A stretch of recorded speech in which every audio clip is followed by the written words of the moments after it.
Firstly, thank you so much for the invite. It kind of feels a bit surreal being called an entrepreneur still. I'm kind of just doing what I love and hoping that it works into a business. So it is a little bit funny, and I often feel like a bit of a fraud. But basically, Compeat Nutrition is something that we have dreamt up over a couple of years. My background is in sports nutrition. I was a sports dietitian at the AIS in Canberra for 4 years, working in a variety of sports. But when we fell pregnant with our first baby, being in Canberra, very far away from our family, we decided to move closer to home, which ended up being Foster for us, which is where Dan, my husband, ended up finding a job. And being in Foster as an advanced sports dietitian, you can imagine that there wasn't necessarily the elite sporting hub that I'd been used to in Canberra. So basically that's kind of where our thought process started. Dan is very sorry he isn't able to make it. We had a really important meeting business-wise in Melbourne today, so he is running the fort there, and I'm running this one. So basically we are a husband and wife team. I am the accreditation side of things and the sports dietitian side of things, and he's very much into that business management now, which is really cool. We've had one of our biggest fortnights in terms of our leap into our business. Dan previously worked as a chartered professional engineer, and has only recently jumped into full-time work with Compeat. So it's been a really stressful, anxiety-driven, I'm probably going to cry at some stage today, couple of weeks for that reason that it's, you know, financially we've always had that little bit of a safety net. So really interesting kind of going forward, and we're kind of hustling for our livelihoods really at the moment, which is kind of a really neat place to be, but also very stressful at the same time. So we've both kind of come from sport backgrounds, both triathletes and hockey. I am very much now just an active mum and kind of handling a whole lot of balls in the air at one time. And Dan is getting back into that professional triathlete world as our priorities shift back into that. I'm a mum of two, so we've got a 2.5-year-old and a 6-month-old at home, which you'll see where that comes in later. So basically from that AIS environment, I shifted to a space where elite professional athletes or even athletes with disposable income weren't available. So basically we were in a space where I was very well trained in an area, but didn't have the ability to practice in that area that I loved from the location that we'd moved to for work reasons for my husband. So we really wanted to create a product that allowed me to service a whole range of athletes from a different type of space that didn't matter about location. So that's kind of where we're coming from, because when we're looking at what kind of services I developed for professional athletes, it was very much around meal preparation, education, meal timing, and then also around that education side of things through talks, cooking workshops, and then also obviously that one-on-one connection with the athlete. So all of what I did with the elite, I also do with the general everyday athlete or active individual. So that hasn't changed. And so we knew that that model could be then translated to the outcomes that the everyday Australian really does want in terms of that everyday active individual space. So weight loss, maximising performance, and whether that performance be in the sporting arena, but also just in lifestyle in terms of energy levels, and then recovery in different areas, concentration, that all really reflects on what we achieve with our nutrition anyway. Improving recovery and basically just that performance adaptations as well. So it all kind of reflects back into that everyday individual. So with that, we had a real problem, because when we looked at where we could end up, and you'll see that I think in the next slide, basically when we looked at where we could end up, I was either going to have to kind of go to a GP clinic, go into a room and see clients just very much how everyone kind of did it one-on-one, and you're very much limited to the time that you had in a day, also referral focused, and it just wasn't the best way to see clients. Repeat referrals were awful. So that's kind of, we're very much as dietitians, if you haven't come across our profession before, very much cemented in an industry that's face-to-face, and it's very traditional in that sense of not necessarily being shaken up before. The value of a dietitian is also really poorly known within the population. We have an image problem that goes far and wide. I have a big belief that that's coming from, you know, years down the line where the dietitian did have a very old school approach and quite judgmental approach, I believe. But there is a new generation of dietitians out there now that are shaking that up, which is nice, and we hope to be one of those. And then also consumer demand. So if you imagine our target market, they are generally working long hours in their jobs. They're high achievers in all areas, right? So they have higher paying jobs, or at least jobs that do take a lot of time. And then they're trying to train outside of those hours, or they've got family commitments as well. So getting to appointments was definitely going to be a massive barrier. So that ease of access, we knew we had to shift and change. And also integrating that information into day-to-day. Now, on that one-on-one approach, you're seeing someone for maybe 30 to 60 minutes, you're giving them maybe a piece of paper or a PDF of a program, and then you may see them again, or you may not, depending on the client and how good that relationship was and their motivation to see you again. So that really needed shifting. And also, a big change coming out of the AIS is that we had insider information of how sports were being funded. So what's called the winning edge model is basically shifting how sports used to get their funding. So sports used to get their funding through the AIS, and the AIS decided how that was divvied up. And then that changed while I was at the AIS. So sports got the funding and they decided how they divvied that up. Now what that meant is that sports necessarily didn't need to rely on the AIS hub in Canberra for servicing. They could really make their own hubs in whatever area suited them.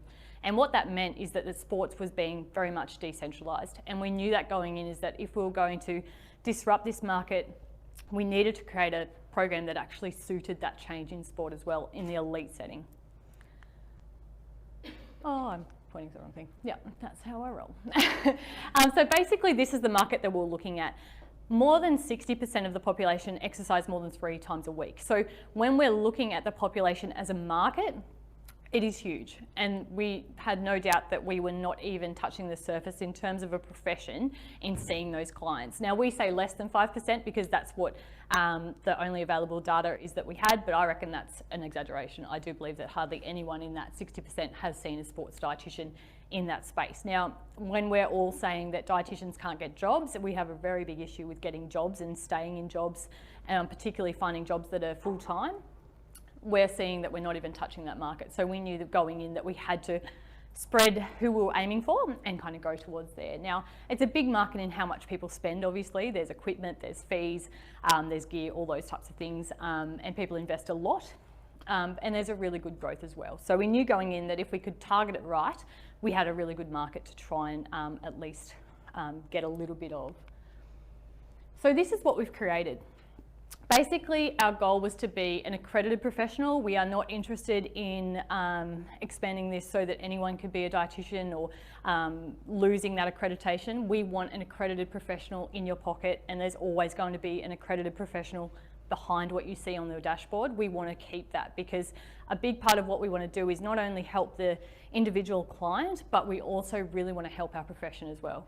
And if we can add value, then that's a goal achieved for us. So basically, there's different tiering as you'll see, and it's all integrated within your dashboard. So what we've created here is a website-based app to prove concept that we then hope to expand on. So it's accessible when and where you need it. A big part of the traditional servicing approach is that you see someone, you get information, and then it's kind of up to you, or you don't necessarily have that ongoing support if a question comes up or you need some more information or you forget your PDF that day or whatever. Like it's just, the way of servicing was very old school in that sense. And it's designed for you. So a big part is that we are always in the background designing basically for the individual. So we get all the information about that person, what their program is in terms of training, what they need, and what their food preferences are, and we're tailoring that and changing that as the athlete changes or as the active individual changes as well. So this is the flexible program. So basically, no matter what your training level is in terms of a background of how we practice, it's really important that we periodise nutrition in terms of how active you are per day. So if you know that you're sitting at a desk all day, your needs are completely different to if you were to be very active that day, or you know that you had a hard session before you were to sit at a desk all day. So we've created a system that actually allows you to toggle between that depending on what your day is going to bring, whether that be a low training day or a high training day. And within that, I change what nutrients they're getting and also start to coach them in being able to do that themselves as well. Now, everything's integrated. So basically within the centre, we knew that our programs were great, we're getting really good results, and the traction was excellent in terms of the clients. But we also knew that taking away that one-on-one was reducing the capacity of us to actually educate the client in a way that was sustainable and hopefully graduating them through a change that was long term. So we've created a knowledge hub. So our knowledge hub is basically all of our recipes, and within those are a lot of details according to how you change that for a different diet type, how you change that depending on your training day, and it adds that little bit of extra. And it also is a video hub. So basically my face throughout it all, basically educating the client in a way that's translated to them. It's not designed to educate a dietitian, it's not designed to educate a health professional, it's designed for the everyday athlete to learn and hopefully create change that's more sustainable outside of needing our programs. So this is where that comes in. We see our model not necessarily as a cycle or an in and out kind of system. We see it as this infinity symbol where you could really start wherever you felt most comfortable, and you can move between and shift between depending on the stage. So if we're looking at the athlete, for example, there are different times in their competitions where they might need some really specific sports. Say they're coming up to the Com Games, which is very, some of our athletes at Com Games this week were on a very specific program coming in because they're like, I know that all I need to think about is my training and recovery. Just tell me what to eat and I'll eat it. And we were basically taking the thought out for them. Now, outside of their training or in the off season, they may move to the flex plan where they get a bit of a guide, but they put more of that into their own pocket and kind of take a little bit of that change and that responsibility. And the knowledge hub is really that sustainable model of, I still can touch base with you and I can still ask questions, but my need for you is much less. And so, they could shift between those or stay in a model for as long as they like, depending on how comfortable they are. And of course, the event day is there, as that's a really big market for us in designing programs for marathons, triathlons, CrossFit, whatever the event may be. And they can be paired with any of these into a bundle. Oh. So current applications, this is where we're currently situated. We've got active individuals from marathon runners, triathletes, mums, we've got a big range of active individuals basically. But within that, we've got elite athletes. So a big part of how we roll is, however I treat the elite athletes, they get exactly the same treatment as the active individuals and vice versa. So we use all the best practices for everyone, no matter what level they are. It's just how we adapt that information depending on their level of change and what level they are in terms of their nutrition quality. So we've got world champion cyclists on board, professional cycling teams, professional athletes, and para-triathletes are one of my favourites as well. So in terms of professional sporting teams, we've worked with Pro Continental cycling teams, the Newcastle Jets, and also Professional Footballers Australia is currently pending as a partnership as well. So gyms and health clubs are all big spaces that we're looking to go into as well. We've got the ability to educate a lot of clients in a capacity that is much more user-friendly and also applicable to the gym for affordability as well. So we've got some CrossFit gyms on board, and we've got big gyms pending as well. So that's kind of where we're at in terms of the space and breadth of our client base. So our traction to date, now we've launched the full MVP only from mid-March. So we're a very new business, and that's kind of why I'm a little bit overwhelmed presenting to you because it's been a wild ride. But basically since then, we've got 52 active users, and within that we're gaining momentum in how much we get per month in our subscriptions. And within that is a really big mix of the Knowledge Hub, Flex and Specific. So we've kind of set it up so the Knowledge Hub is definitely where our main client base will live, and then Flex and then Specific. So we definitely expect that kind of pyramid structure in our subscription levels, mainly due to the cost and investment and also how much is tailored. So we're graduates from the Slingshot Accelerator from December, which was based here, and where we connected with all other entrepreneurial businesses, which was really cool.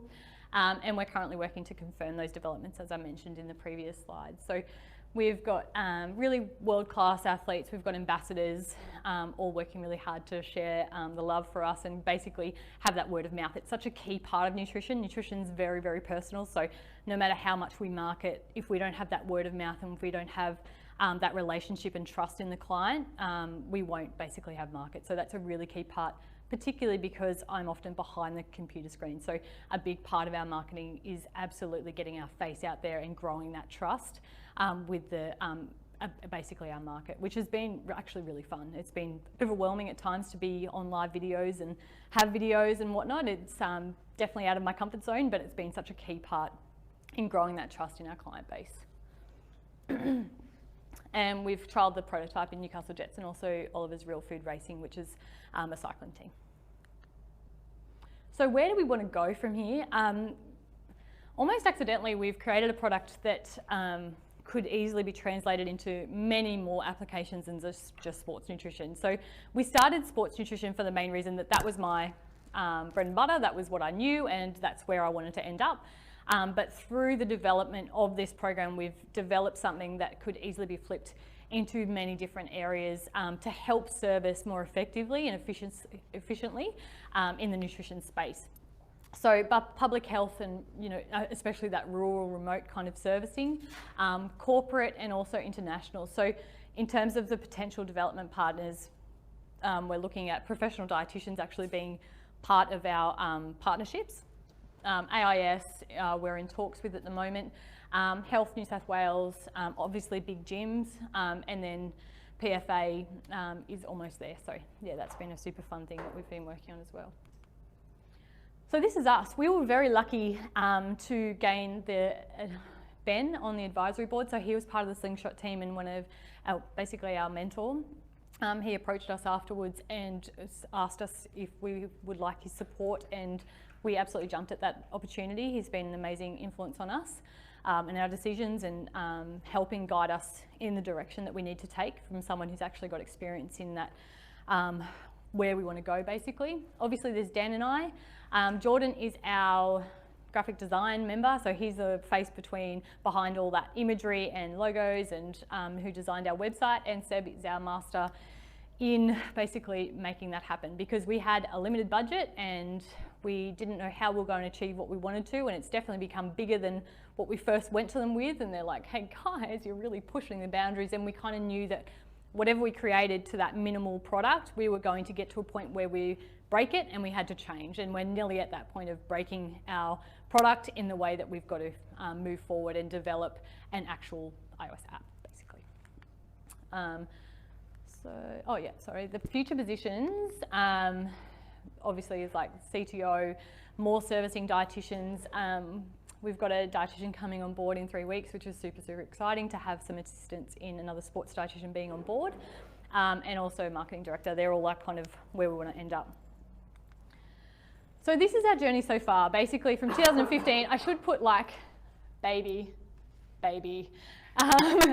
little pauses along the way as I kind of suffer through and try and work at home and bring up a young family and start a young family as well. But basically the first phase started in 2015.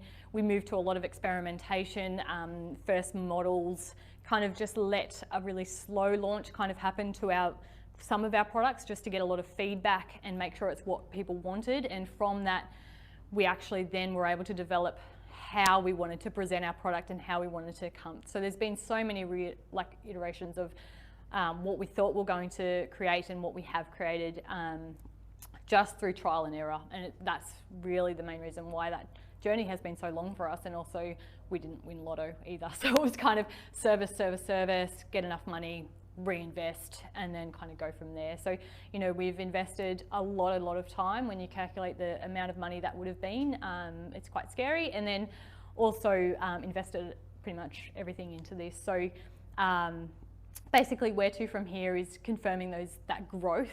We're very much in that marketing sales state now that we've finished our MVP, and that commercialization hopefully is definitely where we want to end up, you know, in future years. So when we're employing and when we're looking at the future, that's really our goal. And that is us. Cool. Thank you.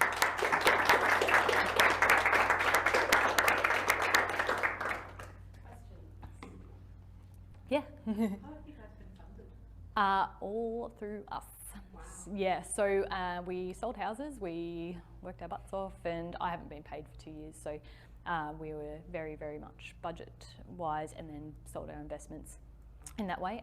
We're in our first round of funding now, and that's definitely what's allowed Dan to quit his job That wasn't the original plan, but anyway, it's Chris' job. That's definitely allowed us to at least launch from there and have enough financial backing to allow him to transition. Yeah, but very much self-funded. We're in our first round now, so yeah. Yes?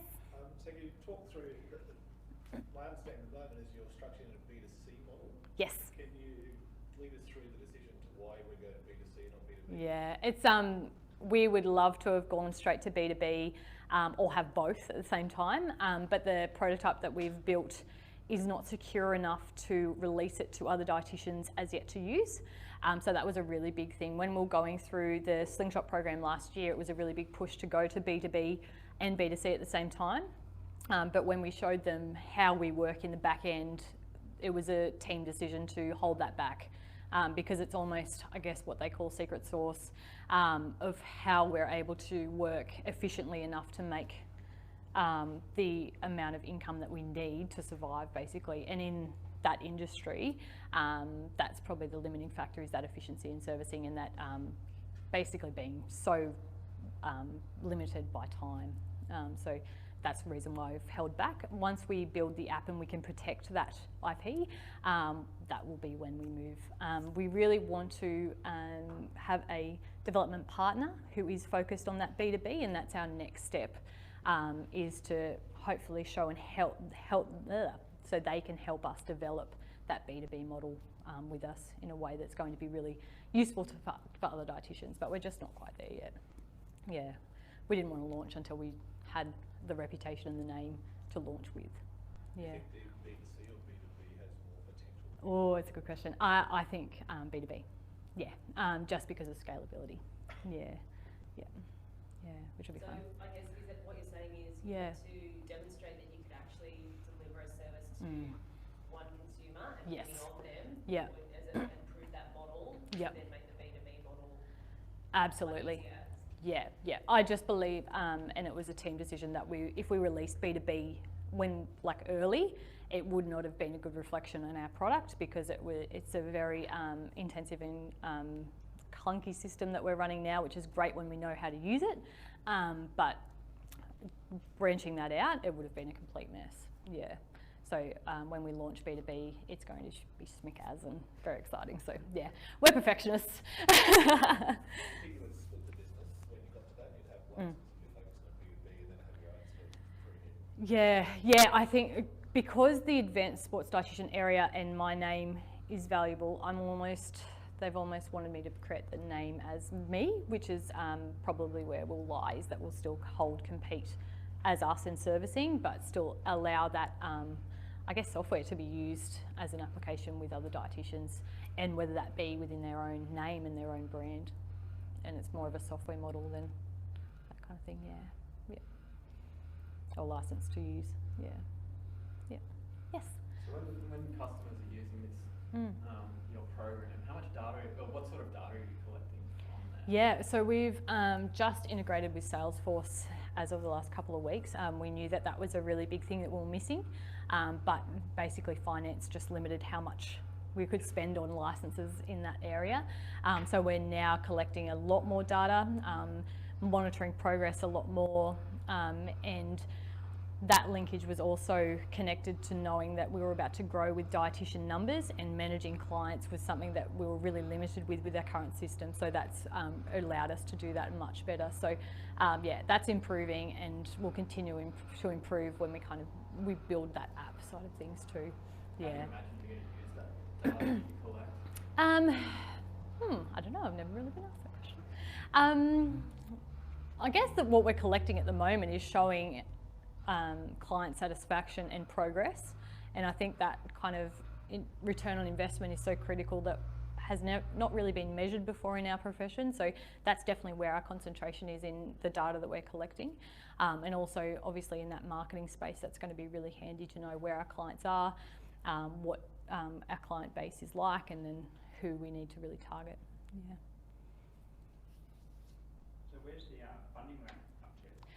Oh, so we are almost finished the first funding round, and we are looking to we I was just saying we probably need to open a second round of funding this year to reopen, just because of the timing. So our goal is to be cash flow positive through the funding, and that's really where we're at. And knowing how much we need to get there, it's around 250K to be cash flow positive by the time we want to be. And in that state, we're kind of, yeah, we're getting there. It looks promising, but yeah, it's just so slow and very time consuming and really intensive. When you've never done anything like this before, it can be really overwhelming, that's for sure. Yeah. But yeah, it's been fun and really nice to see people trust in your team and trust in your idea. It's really, like, I guess we work best, or I definitely work best by not wanting to let people down. And so, you know, it's kind of an extra bit of motivation when you get people on board who are willing to invest in you, and extra motivation to hustle, not just for yourselves, but for others. Yeah. Yeah. Oh, sorry. Yeah. You were saying that there's not really, like, what your product sort of really disrupts the dietetics industry. So from what I know from doing Slingshot, there's no one really competing with what you guys are doing. No. So with your pricing models, how did you sort of come up with that? You don't really have anything to base it off. No, membership models of servicing are not something that dietitians do. We're definitely see you for an hour, this is our hourly rate, this is how much we need to charge. So when we were creating that model, we wanted to first up really make sure that we cut down the barriers to socioeconomic status to achieve, like, basically accessing services, because we have a target market that is all levels of in terms of finance, and that was one thing that we really wanted to base it off. We wanted to make sure that we were covering our hours, obviously, in creating products. Obviously, our high-end services take a lot of time to create, and that's really personal time for all of us to look at someone's needs, their preferences, their training programs, and design around that. We're definitely very much more efficient in that area because of what we've created, but it still takes a lot of time to create a service that is high-end, and we knew that we wanted to be high-end. We're not, you know, we're always going to be hiring people at the high end of their professions, and there's a real market for us. We believe in showing that accreditation side and the value in accreditation. Yeah. So you're going digital, which means that you're prepared to ready to go global. Yeah. In terms of, I don't know much about, I know that there's athletes worldwide. Yes. But in terms of availability of food, quality of food, Yeah. dietary preferences, globally sort of stuff, is this Yeah. inherently like scalable, or do you actually have to rethink every single Yeah, so we have Athletes International now, and what we are doing is that basically it's a database that will continue to grow and develop based on the country that we're servicing to.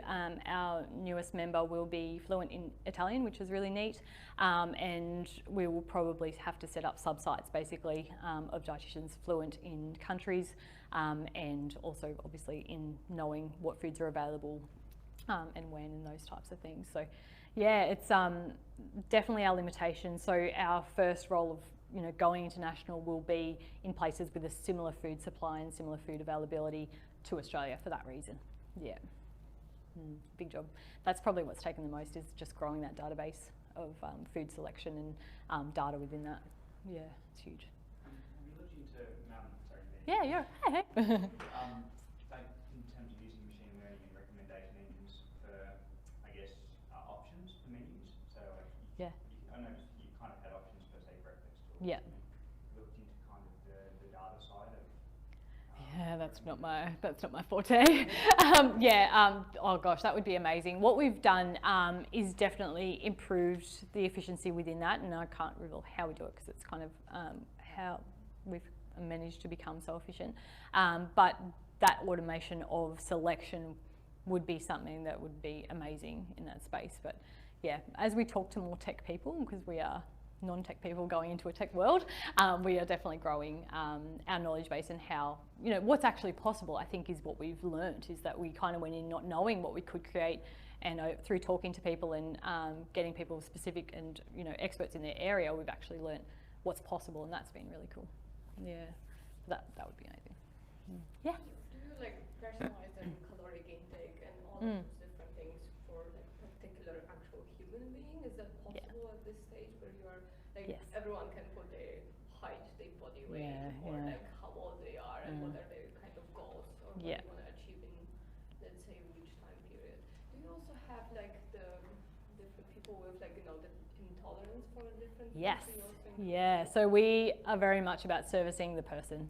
So obviously we do look at energy intake and are guided by their goals in terms of body composition and those types of things, but we're also guided about history, personal preferences, food intolerance, you know, so making sure that our recipe database can be FODMAP friendly, gluten-free, lactose friendly. So all of our recipes have that ability to basically shift depending on what kind of needs that person has. So it's very much not automated in that way of plug in your details and we'll send you a PDF of your meal plan. So that's definitely what we didn't want to do. So and we knew that we couldn't. That's a flooded market, right? So and it wasn't going to improve the job availabilities of dietitians, and it wasn't going to improve your image. So we're very much about the individual and servicing that at a really high level to allow them to create change and hopefully not need a meal plan forever, and hopefully, you know, shift off that and graduate through our programs to a point where they're really confident and happy around food and have a really good relationship with food. That's the most important thing to us.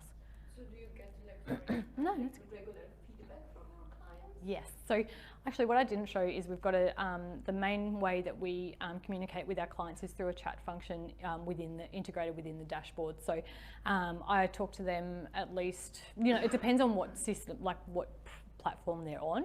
For the specific, obviously, we are very well entrenched into their day-to-day intakes and needs and questions, and they are excellent at asking questions and shooting us emails. So basically over the day I can be in real time talking to them, or if they've emailed or messaged over the night, then I can get back to them. So for example, I guess the big thing for us is we wanted to be flexible and able to be agile enough to change. So an athlete's intake needs change all the time. So they may play a game of rugby and become injured in that game, and all of a sudden what we've planned for them and programmed for their needs next week will change, and the supplements that they need will change, or the energy intake that they need will change to optimise their recovery from that injury. So now we are able to not just wait until the next available appointment, or not just wait until, you know, they have time to see a dietitian, because usually we're last to kind of go through after they've seen physio scans, that kind of thing.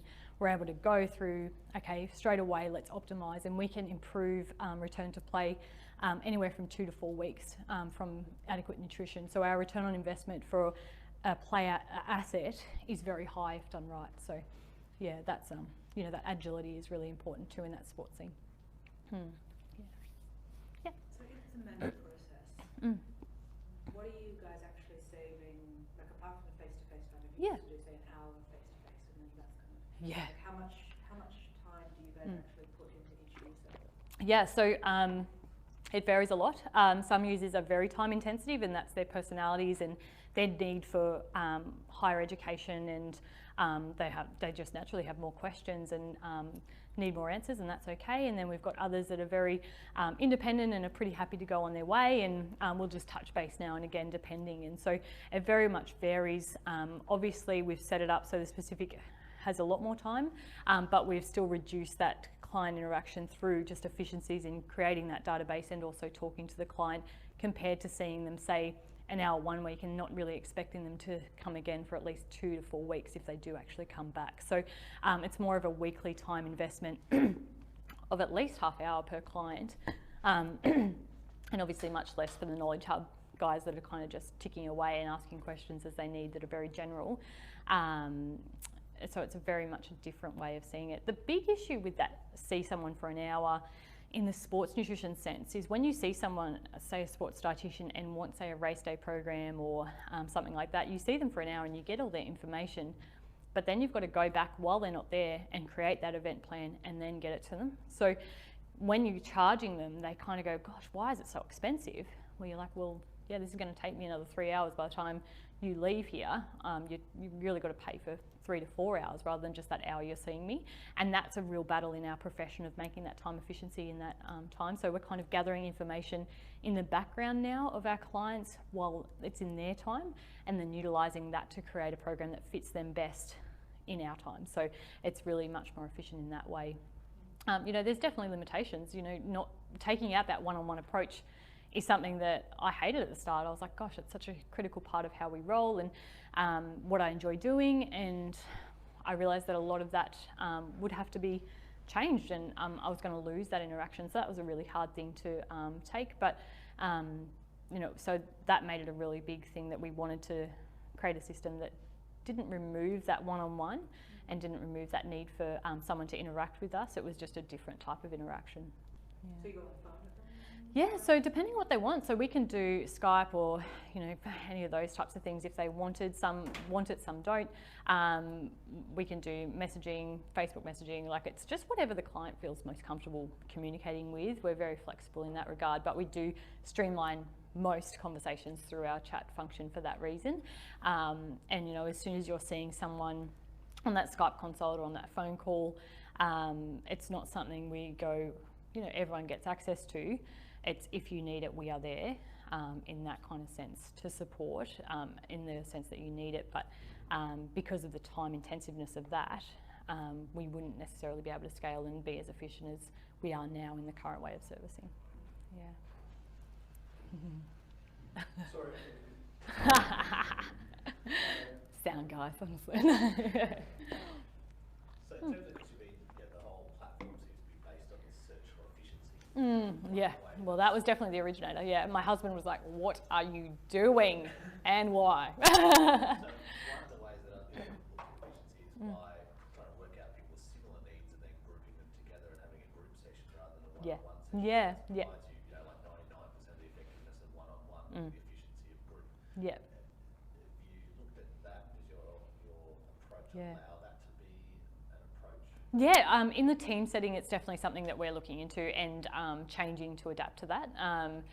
And how we deliver that, in a sense, is still in development. But it's also something that nutrition is so individual in the way that people want that individual response. I've found the traction from doing live feeds through Facebook and Q&As through that group sense has been better than I ever anticipated, and it's probably for that reason that people do have similar questions and similar needs, and that need to service is so big. So it's interesting. Yeah.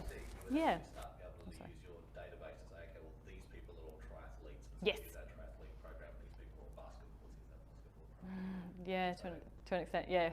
Like Yeah. in terms of being able to corral them in a way that makes life more efficient for you, but also Yeah. might be able to play on some sort of, I mean, a lot of education is social, and Yes. so you might be able to create social situations Yes. where people are in the same Yeah. context and can talk to each other and create a Yeah, so that's exactly what we're doing with our community through Facebook as our means to do that. So we're hoping, you know, that education side of things happens in a group sense. Obviously not a money maker for us, but that community is so important in people's needs, basically, and that social interaction. So finding other triathlon runners is such a key part in that sporting part as well. So yeah, absolutely, that's really cool to feedback on. Yeah. And you're talking about nutrition, but you're very cognizant that's a component of a much larger problem for the athlete, which Yes. includes lifestyle training, all these other things. Have you thought about trying to apply your same model to those other things? So Yeah. you have an online coaching model as well as a Yep. Yeah, so we've approached other professions, particularly in that S&C space or ex-phys space in particular, because they are also very limited with their time and they're very much unable to expand because of their time limitations. So they're all very much a part of that. Also API integration through our app of the different, say, training programs and things like that to plug in, player athlete management systems as well, to be able to feed back on and actually add value to the player management systems. All those types of things are really big for us, and all things hopefully that we can achieve in the future. Yeah, we are very much just one cog in the asset of an athlete, for sure. Thank you so much, Alicia, Thank you. for your insights. Thank you. Thanks, everyone.